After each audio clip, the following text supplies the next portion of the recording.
E o que vocês vão fazer? Ele vai voltar mesmo pro Southampton? Southampton. Vamos ver se a gente...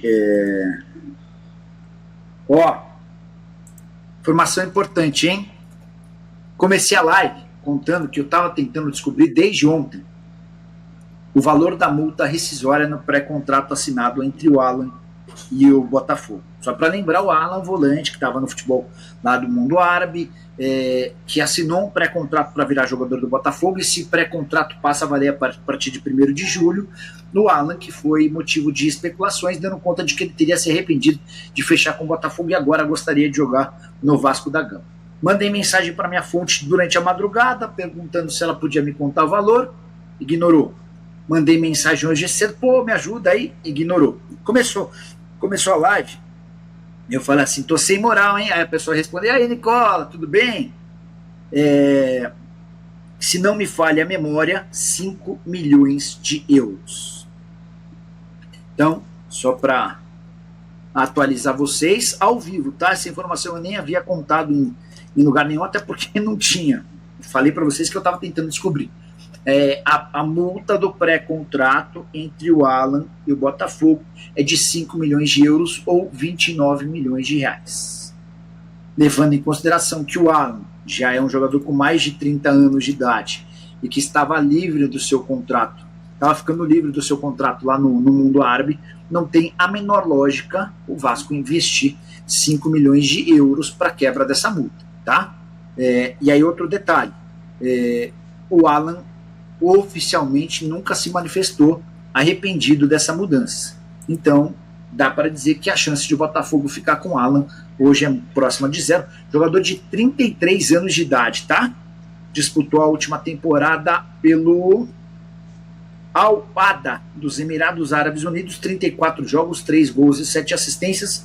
Gosto, acho um volante bem interessante, com passagem por Everton da Inglaterra. Jogou no Napoli por um tempão, jogou no Napoli de 2015 a 2020. Ainda havia estado no Udinese, jogador revelado na base do Cruz Maltino. Antes de entrar na live, eu estava acompanhando uma entrevista do Emiliano Dias, filho do Ramon Dias. O canal, esqueci o nome do canal, cara. Menino super bem informado, inclusive, super atento às coisas do Vasco e tal. Tava rolando bem legal a entrevista. E o Emiliano Dias havia sido perguntado sobre uma série de coisas, de Vasco e tal. Quando falaram, peraí, só pra... A gente estava falando do Alan, né? E aí ele estava contando que o pessoal da primeiro que o pessoal da 777 fez uma série de promessas a eles e não cumpriu nenhuma.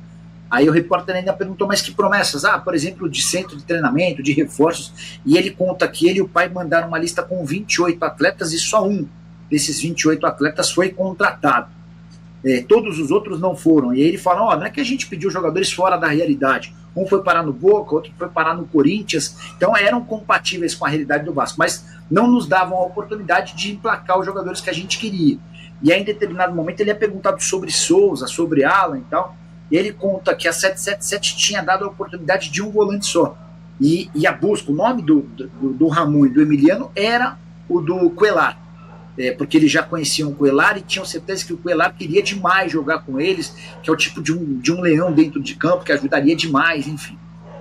Mas que não se sabia ao certo porque o negócio com o Cuellar acabou não acontecendo. E aí também ele cita do André Silva, ele admite que o André Silva era um pedido deles e dá a entender que o Alexandre Matos não fez muito esforço para que o André Silva fosse contratado. Pouco tempo depois o André Silva acabou pintando. E, ao meu sentir, Rafael Paiva, o técnico interino, vai repetir o time que ganhou da equipe do São Paulo, né, com o Léo Jardim, Paulo Henrique, o João Vitor, Maicon e Lucas Piton, Hugo Moura, Matheus Nascimento e o garoto Guilherme Estrela, Adson Verrete e o David. Ele não relacionou o Galdames, o chileno Galdames, para essa partida.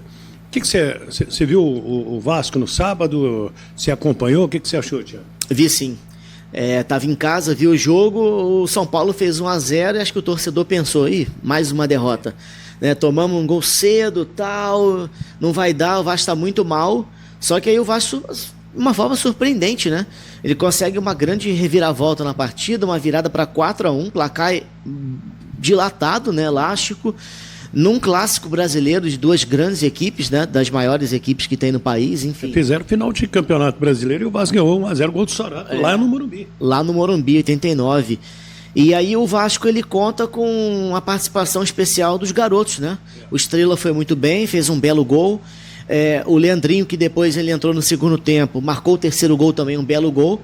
Mas eu destaco muito a condição do Verratti. Eu acho que o Verratti, ele, com a braçadeira de capitão, ele chamou a responsabilidade, ele abraçou a garotada, ele uniu o grupo ali e tal. Pra gente até foi ruim, ó, não vai dar entrevista, não vai falar hoje, deixa isso quieto. Mas acho que dentro de campo ele mostrou uma liderança que passou essa confiança pros garotos, pro restante do time. E o Vasco começou a voar. Eu não sei se talvez até um público menor tenha facilitado, porque com 20 mil, se tivesse ali 18, 20, 19, é o que sempre dá em São Januário. Como 1-0. 1-0 São Paulo ia ser um Deus nos acuda, uma pressão gigantesca, então talvez tenha até facilitado, porque quem foi, né, poderia apoiar mais sem as organizadas, aquela crítica. Então, não sei. Agora com o resultado também 4-1 é mole da gente julgar. Mas talvez tenha feito até uma diferença nesse jogo específico, o torcedor ter comparecido um número menor, que obviamente todo mundo quer ter casa cheia e fazer pressão no adversário. E pegar agora o Bahia, lá em Salvador, não vai ser fácil. Bahia tem um time muito bem montado.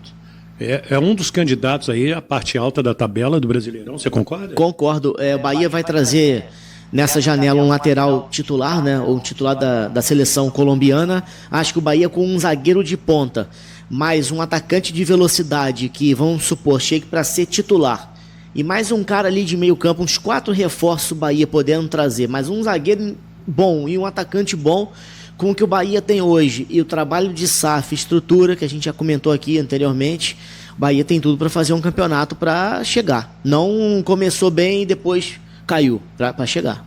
É isso aí. Sua opinião, comente aí. O que você acha? Deixa o seu nome. No próximo vídeo, eu te prometo, nós vamos trazer aqueles abraços que vocês gostam. Vasco da Gama busca a contratação de um treinador, e nome de Cuca ganha força nos bastidores. O Clube de Regatas Vasco da Gama está em busca de um novo treinador para assumir o comando da equipe principal. Nos bastidores, o nome de Cuca, ex-técnico do Atlético Paranaense, tem ganhado força e se torna uma das principais opções para substituir o técnico anterior. Após uma série de resultados insatisfatórios no Campeonato Brasileiro, a diretoria do Vasco decidiu intensificar a busca por um novo comandante. O presidente do clube, Pedrinho, juntamente com o diretor técnico Felipe, tem realizado reuniões e sondagens para definir o perfil ideal para liderar a equipe na sequência da temporada.